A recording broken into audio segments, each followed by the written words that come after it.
Fala galera, e aí voltamos agora para a nossa segunda parte. Gente, devem ter percebido que a minha voz hoje está extremamente debilitada, estou tossindo, estou espirrando, peço perdão. Afinal de contas, não dá para controlar, né? Todo dói mesmo, mas esse assunto aqui é um assunto importante, é um assunto de base. Eu quero que vocês entendam isso, é um assunto de base para a nossa matéria concordância verbal. Então, hoje a gente vai estruturar, nós vamos massificar o conteúdo teórico, vamos fazer alguns exercícios de fixação e quando entrarmos na parte da concordância verbal, nós vamos trabalhar as questões propriamente do CESP. E aí vamos fazer várias questões. E aí vocês vão reparar, caramba, realmente para eu resolver aquela questão ali de concordância verbal, eu precisava saber realmente tipos de sujeito. Então hoje a gente vai massificando o nosso conteúdo, para quando chegar na parte da concordância verbal propriamente dita, a gente trabalhar em cima das questões que são ditas do CESP. Tranquilo? Então vem aqui comigo. Nós estávamos estudando a parte da oração sem sujeito, vimos o primeiro caso, que é com o verbo haver, ao estar no sentido de existir, ocorrer e acontecer, e iremos agora para a segunda parte, que é com os verbos fazer e estar, indicando tempo ou clima. Então, toda vez que isso acontecer, nós também vamos ter uma oração sem sujeito. Qual é o principal elemento que cai na prova? É o verbo fazer. Esse é o que mais cai. Então aqui, ó, faz anos que não vejo Maria. Mas no dia a dia, como é que as pessoas falam? Fazem anos que não vejo Maria. E é por isso que isso aqui cai na prova. É por isso. Por exemplo, no Rio de Janeiro agora, estava um calor do caramba, agora está chovendo. E aqui tem verões rigorosos. As pessoas normalmente dizem assim, fazem verões rigorosos no Rio de Janeiro. No Rio de Janeiro, fazem verões rigorosos. Fazem verões rigorosos no Rio de Janeiro. É assim que o cara fala. Mas, gente, se o verbo fazer está indicando o tempo, o clima, ele vai ficar no singular, porque ele vai ser um verbo impessoal, não tem uma pessoa para concordar, vai caracterizar uma oração sem sujeito. Então, o correto é faz verões rigorosos no Rio de Janeiro, assim como faz anos que não vejo Maria. Tranquilo? Olha o próximo aspecto aqui.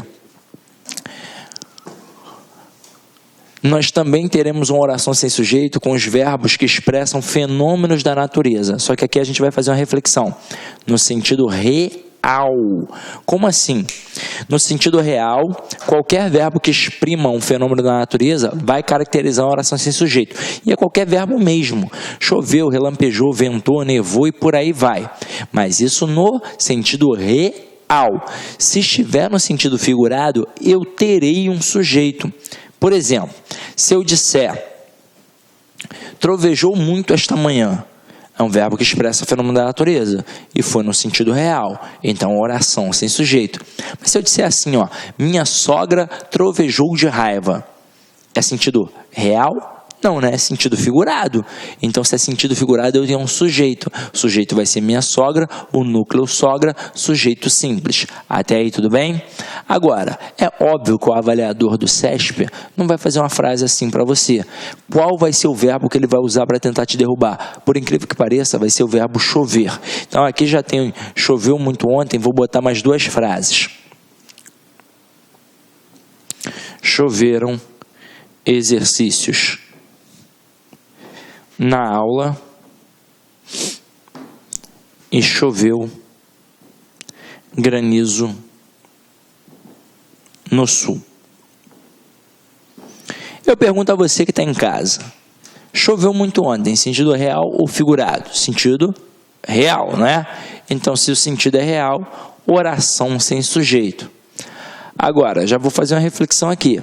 Com o verbo haver e fazer, toda vez que eles caracterizam a oração sem sujeito, o elemento relacionado a eles funciona como objeto direto. Sempre, com o haver e com o fazer. O elemento relacionado a eles funciona como objeto direto.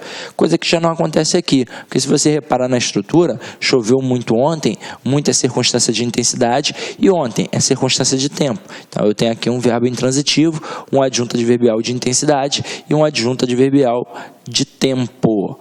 Agora, olha a próxima frase.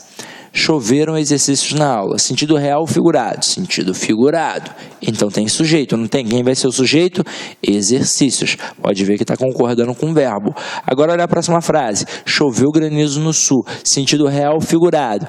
Em casa, muitos responderam real, mas o sentido é figurado. Como assim, gente? Tá maluco? Sentido figurado? É sentido figurado. Se liga só. Choveu. Aí você pensa, é algo que é da natureza. E granizo, você pensa que é algo da natureza, você vai pensar que é real. Mas acompanha comigo a linha de raciocínio. Quando eu digo que está chovendo, o que na verdade está caindo do céu? Chuva, não é? E chuva é o quê? Água. Então, o que cai do céu é água.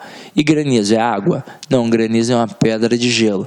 Aí tem um aluno mais espertinho que vai falar assim, mas gelo é a água em estado sólido, mas a aula não é de ciências. A aula é de língua portuguesa, companheiro. Então, aqui o sentido é figurado. Sabe que tipo de figura de linguagem eu utilizei aqui? A catacrese. Aí tu vai falar assim, porra, fudeu, ferrou. Então acompanha aqui comigo, ó. Granizo é sujeito e concorda com o verbo. Tanto é que se eu tivesse colocado granizos, eu deveria colocar choveram granizos no sul. Eu fiz de propósito. Eu deixei a estrutura no singular para o verbo ficar no singular para você pensar que era uma oração sem sujeito. Mas aqui nós temos a figura de linguagem chamada catacrese, que talvez você não tenha aprendido muito bem na época da escola. Na época da escola, para facilitar a vida, como é que a professora nos ensinou? Que era uma parte do corpo atribuída a um ser inanimado, como o braço da cadeira, o pé da mesa, a asa da xícara, o bico do bule e por aí vai. Mas a catacrese, na verdade, é uma metáfora fossilizada. Surgiu como metáfora, era a associação entre dois termos distintos, só que foi tão usada, que perdeu aquele sentido de metáfora e passou a ser chamada de catacrese. Tanto é que a palavra catacrese, ela significa abuso, ou seja, é uma expressão que foi extremamente desgastada pelo uso, assim como o braço do sofá, o pé da mesa, a asa da xícara, o bico do bule, o dente, né, do serrote, por aí vai. Só que além de ser uma expressão desgastada pelo uso, é também a impossibilidade de colocar um termo numa sentença, como por exemplo, chuva de granizo. Por que eu coloquei choveu granizo no sul? Para o William Bonner não ter de falar no Jornal Nacional que está caindo pedra de gelo do céu. Então, para ele não falar que está caindo pedra de gelo do céu, porque ele não teria um outro termo, ele diz que está chovendo o quê? Granizo. Outro exemplo interessante para poder cair na prova de catacrese é a palavra embarque. Assim como desembarque. O cara pode, numa tacada só, cobrar formação de palavras, mas também pode cobrar figuras de linguagem. Vamos lá. Embarque veio de quê? Veio de barco, não é? Beleza. Então, a palavra embarque foi criada para barcos, mas eu tenho embarque e desembarque no aeroporto, na rodoviária, no ponto do táxi, por aí vai. Por quê? Porque não tem uma outra expressão. Então, ao dizer que os passageiros ficaram enrolados no embarque do aeroporto, eu fiz a utilização de uma figura de linguagem denominada catacrese. Então, anota aí no teu materialzinho, ó. Qualquer coisa que chova e não seja a chuva, será o sujeito. Chuva de granizo, chuva de canivete, chuva de gols, chuva de palavrões e por aí vai. Tranquilo? Foi. Então, agora, ó, para finalizar, vem o camarada mais traiçoeiro da nossa prova. O mais traiçoeiro mesmo. E assim, eu vou ser muito contundente na análise que eu vou fazer aqui, porque é o que acontece na gramática, não vai ser o achismo. Então vem aqui comigo, ó, com o verbo ser indicando tempo. Toda vez que isso acontecer, obviamente nós teremos uma oração sem sujeito, e o aluno percebe isso com muita facilidade, porque eu pergunto, são que horas? Ali, são 2 horas. Ninguém vai parar para imaginar que tem alguém praticando a ação de ser 2 horas. Então, obviamente, o aluno entende com facilidade que a oração é sem sujeito. Só que o avaliador é esperto, Ele não vai te perguntar se a oração é sem sujeito. Ele não vai perguntar qual é o tipo de sujeito, porque você vai matar que é uma oração sem sujeito, que é um sujeito inexistente. Aí o que ele vai fazer? Ele vai destacar o termo 2 horas e vai perguntar qual é a função sintática. Aí vamos lá, ó. Vamos trabalhar aqui com 4 opções. Ele poderia dizer que é sujeito. Ele poderia dizer que é objeto direto. Ele poderia dizer que é adjunto adverbial de tempo. E ele poderia dizer que é predicativo do sujeito. Por que eu coloquei essas 4 situações? Porque são 4 análises inteligentes. Eu quero que você entenda isso. São 4 análises inteligentes. Pô, se inteligente, é inteligente. Por exemplo, para concurso público, a gente estuda a gramática tradicional. Mas dentro da faculdade de letras, nós estudamos várias gramáticas, inclusive a tradicional. Mas nós estudamos a gerativa, a funcional, a semântica, a construtivista. É assim. Eles partem do pressuposto que a gente já sabe a gramática tradicional. E um camarada que ainda é vivo, autor da gramática semântica, chamado Valmir Macedo, inclusive é amigo do Bechara, para ele, isso daqui com certeza é um sujeito. Por quê? Porque é um termo que está concordando com um verbo. Só que para você que está fazendo a prova do concurso, você já estudou lá na convenção gramatical que o verbo se indica no tempo ou ele caracteriza uma oração sem sujeito. Então aqui não pode ser sujeito. Beleza, matamos. Muito aluno marcaria objeto direto, porque isso sempre acontece com os verbos haver e com o verbo fazer. Mas eu tomei cuidado de mostrar a vocês que não acontecia, por exemplo, com o verbo chover. E quem foi que disse que o objeto tem que concordar com o verbo? Isso está errado. E agora eu quero que vocês prestem muita atenção. Tem muito professor conhecido e bom de concurso público que em livros e em videoaulas dizem que isso daqui é um adjunto adverbial de tempo. Eu até concordo com o pensamento, é inteligente, porque notoriamente aqui tem um valor temporal, notoriamente. Então a gente pensa que é uma adjunta adverbial de tempo, só que não é adjunta adverbial de tempo.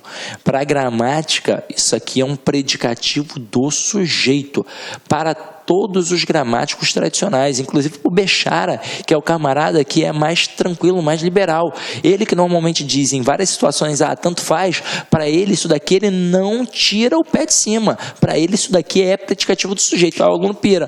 Como assim predicativo do sujeito se a oração é sem sujeito? Mas ao estudar a transitividade verbal, ao estudar a classificação do verbo, você estudou que toda vez que tem um verbo transitivo direto, ele pede um objeto direto. Toda vez que tem um verbo transitivo indireto, ele pede o quê? Um objeto indireto. Toda vez que tem um verbo transitivo direto e indireto, ele pede o quê? 2 objetos, um direto e outro indireto. Quando tem um verbo intransitivo, ou não pede ou vai pedir um adjunto adverbial. E quando eu tenho um verbo de ligação, sempre eu tenho um predicativo do sujeito.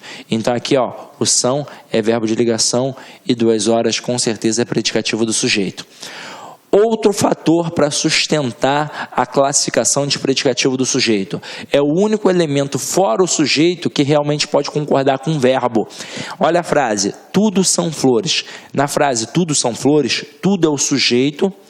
São é o verbo ser, que é o verbo de ligação, e flores é o predicativo do sujeito. E o verbo está concordando com quem? Com o predicativo do sujeito, ou seja, comprovação viva de que o predicativo do sujeito pode concordar com o verbo. Inclusive, tem alguns gramáticos, como o Azeredo, por exemplo, que ao fazer aquele desmembramento dos termos da oração, ele coloca nos termos essenciais sujeito, predicado e predicativo do sujeito, porque é um termo que concorda, que se relaciona ao verbo. Olha que loucura.